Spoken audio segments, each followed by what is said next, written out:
See here in Superman comics, women tend to do it not by picking up their heads, but lifting it over a bar, as you see here. But it's still this idea of exceeding aspirations. It's been industrialized at the Arnold. These are steel balls, as you can see here, with weights attached to them. The Hercules hold, this was held in Africa as an attempt to try to make it more global, but arguably it's still Eurocentric. This is Mark Felix, who's from Grenada. Now in the UK, this is Fingal's Fingers from Celtic mythology that you see. And there's a fetishization of Milo. This is the Journal for Strength Athletes. Why Milo? What Milo's story is that he was a young child who would carry a calf, and then instead of walking that calf along, and then as he got older, he got a bit, that calf grew up and he still carried that calf. And so this is, if you want, a model, a metaphor for what strength training is supposed to be about. And with every calf iteration, Jay may have a comment about this, the image of the animal, the man becomes stronger as well. And there's Milo products and Milo magazine and so forth.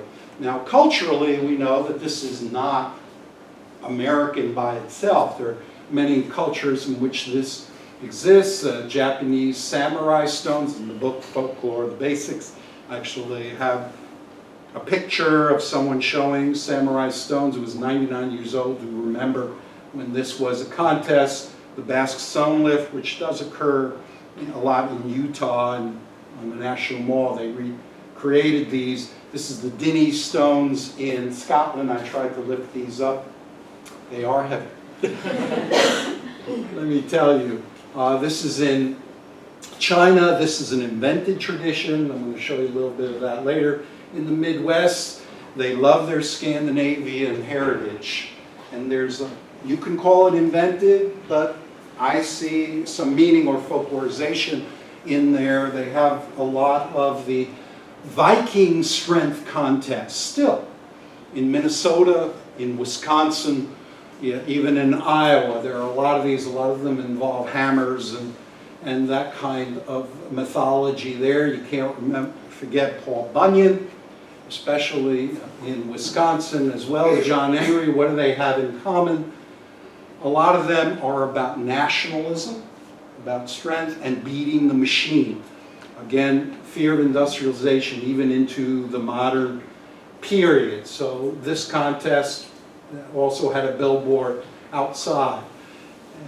Jay may have a comment later, but there's also an association with guns as well. The same idea that strength is threatened in a progressive society, so guns are. And this Mecca is not in Saudi Arabia. Mecca is a strongman gym, which had a contest that supported gun rights, for example. This is the image of the North American strongman. You can see the lightning bolts, a combination of Scandinavian as well as the Atlas imagery. Some of it was bolstered by the war, and I see images of that even now, even though supposedly we're not in the Cold War. Again, America as the underdog. You remember the David and Goliath metaphor that I had. This was a real cover that scared a lot of people that Russia should have the world's strongest man, for example.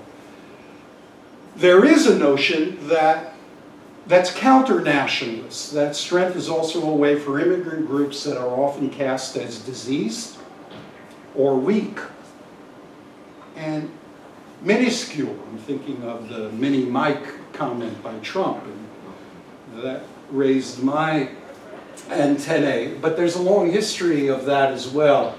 Aaron Hewlett, who you saw there, is African-American. Sid Klein was an East European Jewish immigrant, for example. All of them made their mark in not just health, but in strongman. Tommy Kono was of Japanese-American legacy, and Mark Henry was the first Arnold strongman winner. He's still in the World Wrestling Federation. And in Native Americans, Harold Chief Iron Bear Collins, although he was not a national winner, and even local ones, as you see, Pennsylvania Dutch Strong with the image of the pacifist image of the Amish. You may say some of this is bolstered by media, ESPN, CBS, stage and sponsor Strongman in the 1970s. But one of the reasons I'm interested, if you look at it, they're staging it as a national contest.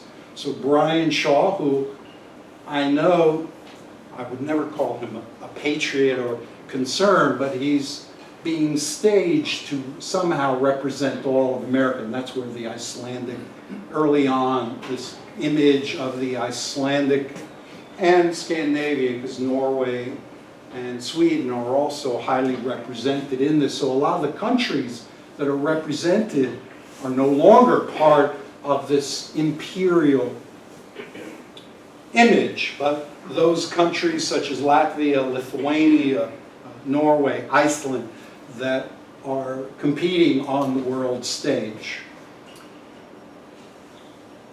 This is Pat O'Brien, in case none of you have not seen the movie Personality Kid.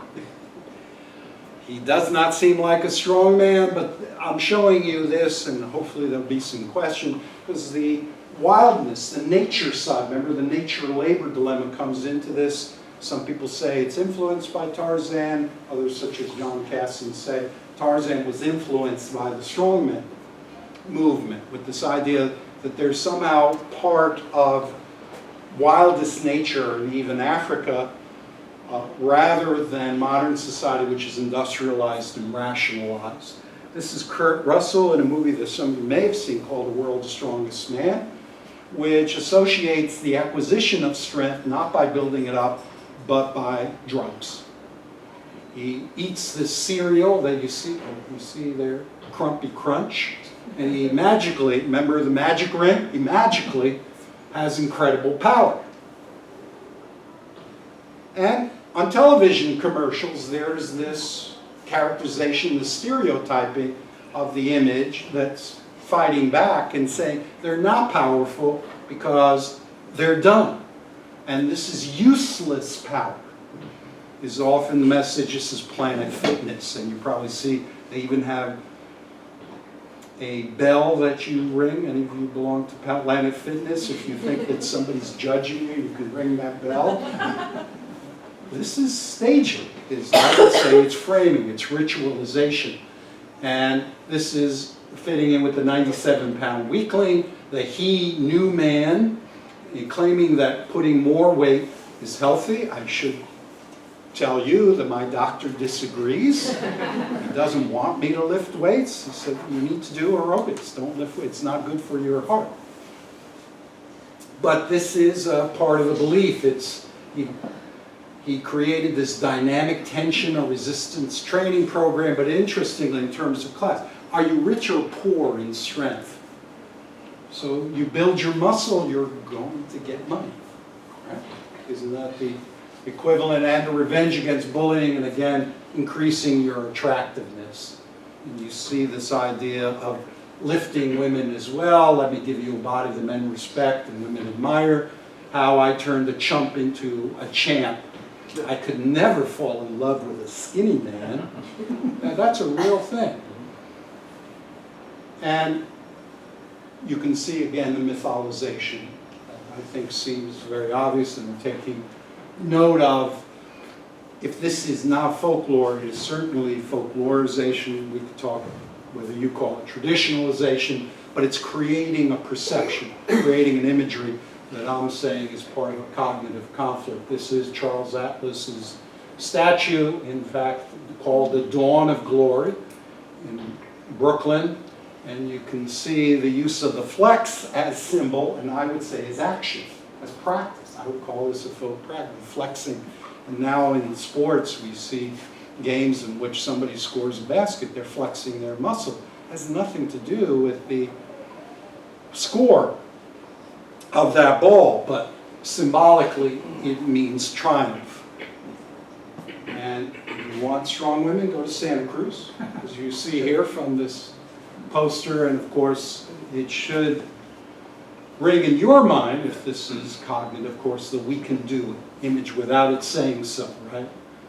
If you can't read that from the back, this is a folklorist who also participates. This is called Ain't No Bitch Like a Bryn Mawr Bitch, the Herculean, and you see the Atlas stone there, and the Badass Bitch Invitational, so it's turning what would be negative into indeed something positive in the Iron Sport Gym.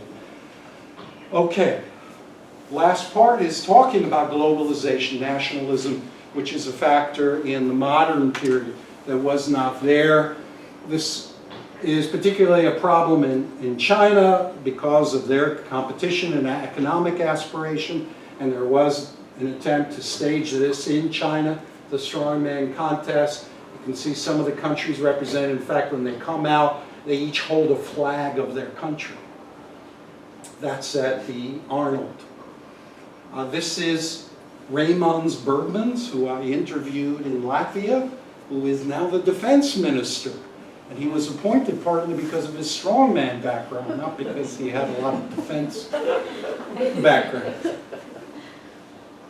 And in India, this is also part of an attempt of pan-Indianism, of nationalism, which Nisha, if she's still here, can tell you is a problem in India because of high regionalization.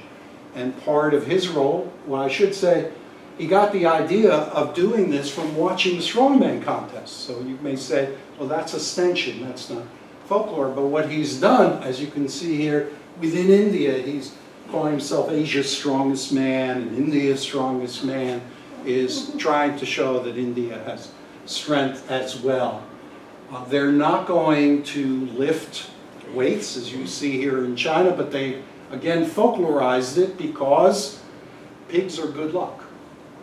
So you're lifting pigs and it's good fortune. It's not necessarily their weight. So we're seeing examples of that. I'll just go through some of the cars. And again, this reminds me of the John Hendry trope, if you will.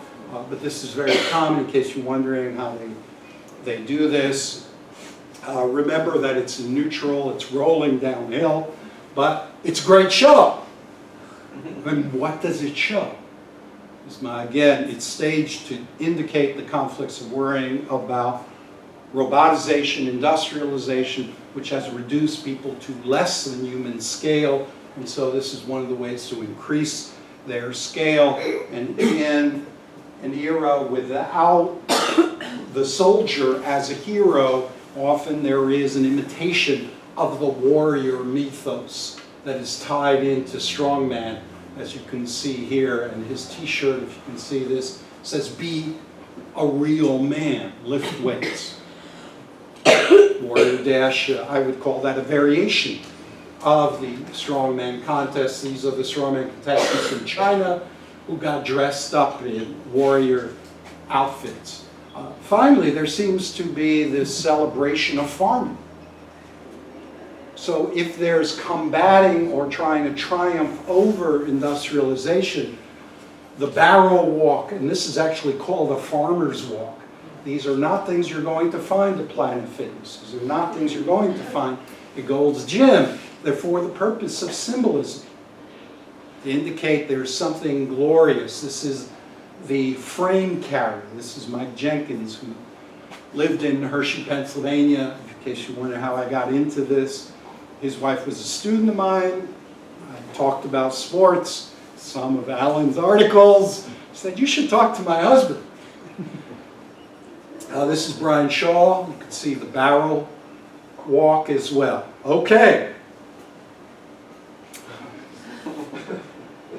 There is a sexual aspect to this as well, and we need to make sense of this. But I'm not going to propose this as explanation, but to say that it is tied into the idea of potency. That by doing this in a stylized way, you're indicating your potency and indicating that others are impotent. So yes, this is some of the message that you see here, working class muscle, raising it over your head with a display of extension. You got to do it. Who's your daddy? People will yell out. So what people yell out is also indeed important. Get it up, and people will laugh at that. But this constantly happens with these stones. This is a real article, From Dud to Stud. So this is following from Charles Atlas. And yes, there is a testosterone magazine. This is where this came from. And a lot of get it up, or you can't get it up, this kind of thing that's there. For those in the gym, I did do some, there has been some collections, not much, of this that I'm very interested in from the Berkeley Archive, which is in red. And in fact, now there's a television commercial where a son who looks weaker than his dad is saying, what do you do when your dad is swoller than you? And this is the folk language that it comes from. Getting you swole on means that you're bulking up. You're sexually extended, if you will. You're getting hard. And that's also part of it. Word dirties, because you clean and jerk. They refer to them as dirties, pumping iron, where Arnold Schwarzenegger in the film said he gets sexually aroused when he gets up on the stage. Nothing feels as good as a nice snatch. It's not me. That's from the archives. That you there in Pennsylvania, and you see this is some of the imagery, snatch addicts, and I jerk it every day. Very, very common. And yes, they will have that in the gym. And also, there's still this idea of the strongman legend and what to do with that. You may call it a David and Goliath syndrome, but again, questioning the other. This is Jack Fasick, who is a real-life figure in central Pennsylvania. There's a restaurant that has pictures of him, whatever. And I got my attention on this because students were handing in collections of Boogeyman, which some of you know I wrote about and I'm interested in, saying not the Boogeyman, but Jack Fasick will get you. And you can see he's a real-life person, vagina, roughed up Pennsylvania there, and getting back to Dorson. I think one of Dorson's neglected works was his work on Barney Beale, which really is a strongman legend on a Maine island that has a lot of characteristics that are similar. And there is an accusation against bodybuilders, and perhaps why they use that kind of terminology and expressive culture, because they're often accused of being homosexual. So part of the idea is they do this as compensatory activity because they can't get it up. And part of this too is that a lot of steroids can affect your scrotum, can affect your performance and diminish it. So we're seeing these kinds of images as well as conversations. And some of the compensation, very often what will be staged, this is Zakunis again, you lift up women. Okay. Well, the question is, what about speed? You've talked all about strength. What about speed? Well, my claim is that speed is about a service and information economy. You want fast food, you want instant service. That is an economic metaphor. All right. So, closing, there are a couple theses that I have to acknowledge here. One of them is by Alan Klein, who wrote a book called Little Big Men, and he claimed this is about sexual insecurity, that the reason for the increase is sexual insecurity. And that's why these people enter it. You could see the kind of comic book hypermasculinity in response to a feminizing world. That was his claim. What I'm seeing is more in a global context. We're seeing the emphasis on nationalism, on individualism that is indeed arising here. And part of that conflict that I mentioned is about the role of patriarchy in society, that it's often emphasizing, whether it's a strong woman or a strong man, the patriarchal position of the male provider. This idea of the male as the head of household with not only an enervating industrial role, but a service role as well. So why do women enter it? Are they being submissive? I would say no. At least strong women I talked about see it as empowering their female ambition. They even call it feminist to many of them, even though one may look at that and say, aren't they following a male model? There's also aspects of the readiness for war, the readiness for manual work. It's getting back to the Bernard McFadden. I do have to mention too, there's another aspect that maybe Charles later can comment on. It also has to do with this idea, if not of magic, the idea that drugs can make your body into anything you want. So you could see here from Captain America, listen, if you want, I'll give you an injection too. And we both have super strength? I want it, Cap. And one may argue that the campaign of Army Strong is much about that as well. And many of the supplements that are on the market are promising quick strength. Are you ready? Men into monsters. Why would men want to be monsters?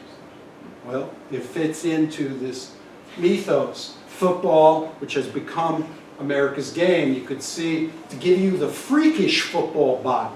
Not just to play well, to give you the freakish football body you desire. And it fits, therefore, into a victory culture, not into an egalitarian culture. It is increasing still, although some may argue that circuit, if some of those are familiar with that, I'll explain that later, which incorporates lifting and weight training is part of that, and it's still symbolizing the Grecian body as the ideal, whether it's done by men or by women, and now it's extending into other groups who, through this kind of framing, ritual framing, can partake in this. This was a scene, for example, from the Arnold. He started bleeding through his nose. This is a sign of steroid abuse. When you see that, yes, it's great drama, but what it indicates is steroid abuse. So, what are the implications for folkloristics? I'm just showing you a little trailer from China. You can see some of these images of mythologization in China as well. One is this idea of looking at the verbal along with the nonverbal and what this framing means. So it's not only the content, but what the framing itself is there to represent. Secondly, I would say it's important for us as folklorists, and maybe this is an evolution for me, starting out with the collecting of items and to identify what folklore is and what it isn't, to talk about folklore as a metaphor and why that perception is emerging time and again and how it is indeed used. So it's not only the invocation of folklore to mention Hercules, but what reaction, what emotion is it evoking? And I hope that all this helps us bulk up as a discipline and a field, particularly working to a theory of mind, from action and tradition to get into people's heads and to acknowledge just not only what people do in groups, but also as individuals and what their motivations and aspirations are. I thank you for your attention.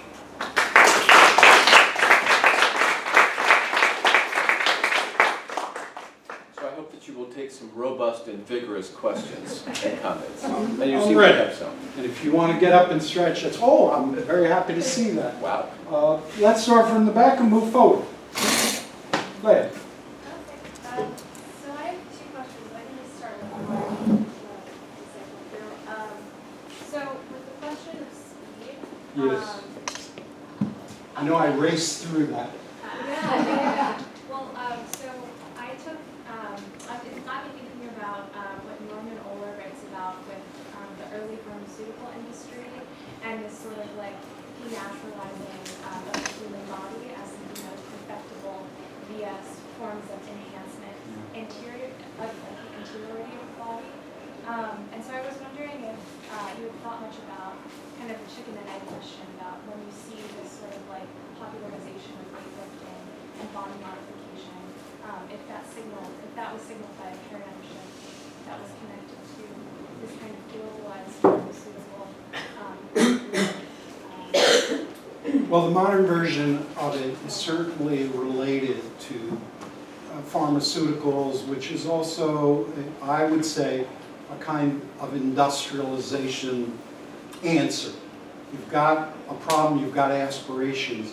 How do you view that? As many of you know, Alan Dundes had that famous work on of his book, Work Hard and You Shall Be Rewarded, that's supposed to show a paradox. You see someone who looks flabby and looks not attractive, and it says, work hard, you shall be rewarded, which is the value. It's what you're supposed to be doing, but there's a screw through his belly to indicate it doesn't work that way. And this is the veil of humor. And so what do you do about that? Do you say, oh crap, there's nothing I can do? Are you fatalistic? Part of what's happened, I think, is that we have a can-do mentality, if I can bring in the cognitive aspect. So anything can be fixed, either cosmetically or pharmaceutically. There are dangers to that, as we know. And part of the way that Mike Jenkins had steroid use is that he was actually taking veterinary drugs that were meant for horses.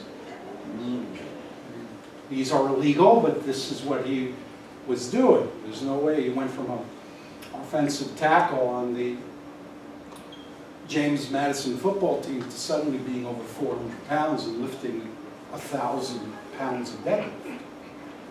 So that's where I would see it, and some of that is also in speed as well, but that's usually for endurance, where with strength you really can see effects. And I think the sport has been slow to respond to control it because there's so much show in it. There are some that will intentionally say no drug contest to indicate that most people are doing it. So that's the way that I can see them, where again you're fighting the paradoxes or the anxiety of these kinds of frames, where it's like popular culture, but it's also against popular culture.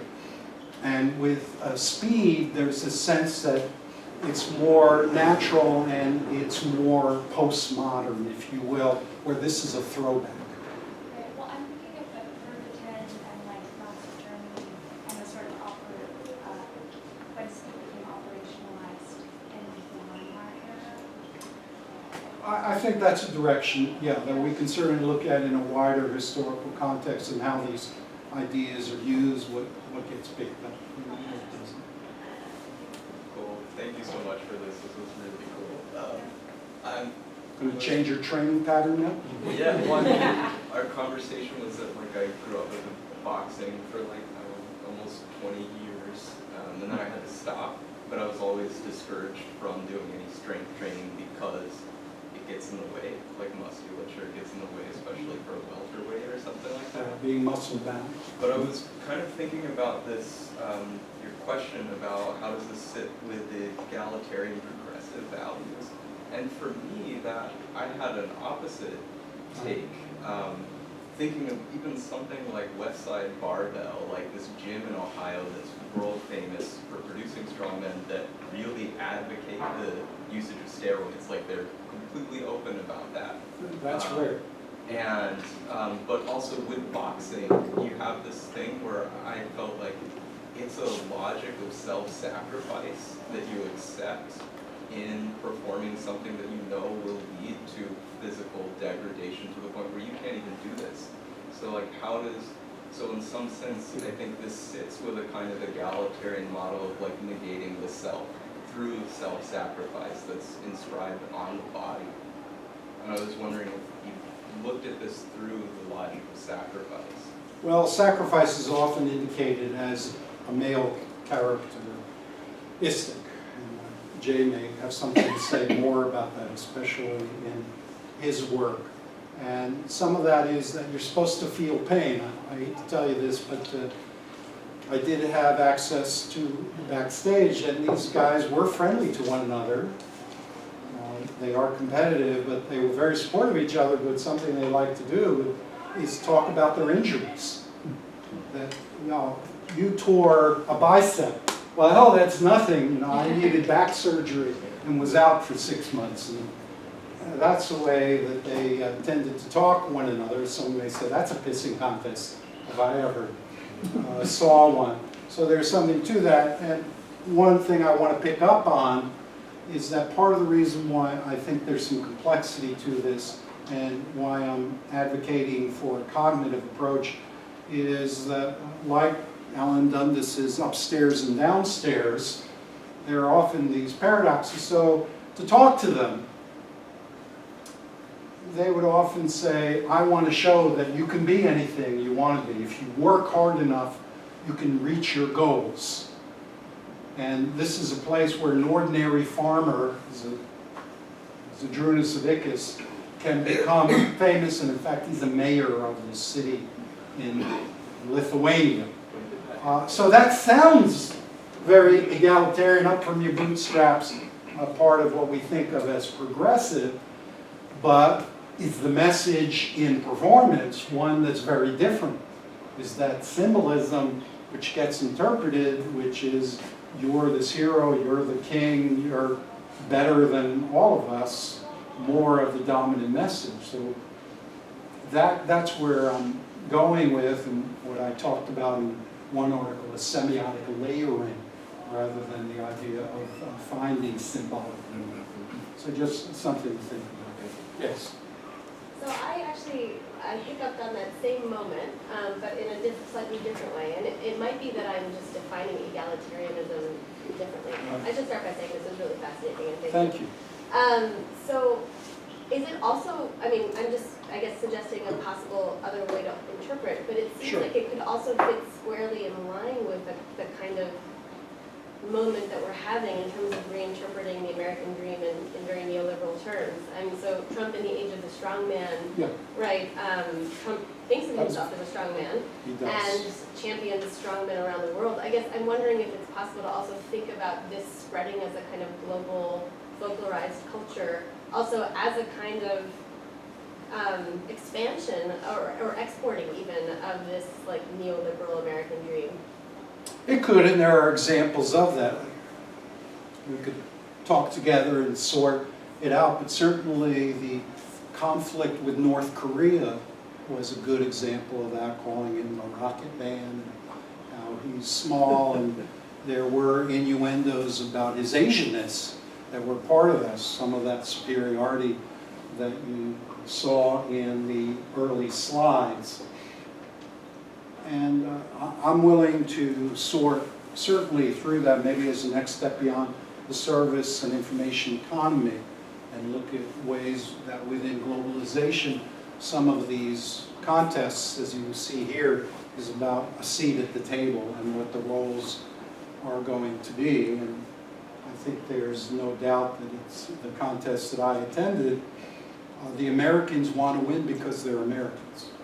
Whereas there was an anti-Americanism that came through as well, especially from the smaller countries such as Lithuania, and some of them were especially anxious to beat out the Russian competitors. For example, Bulgaria was like that as well. And this is an interesting aspect, I think, of the staging that occurs, because these men may not have thought of themselves as representatives of those countries before. But then afterwards, it gets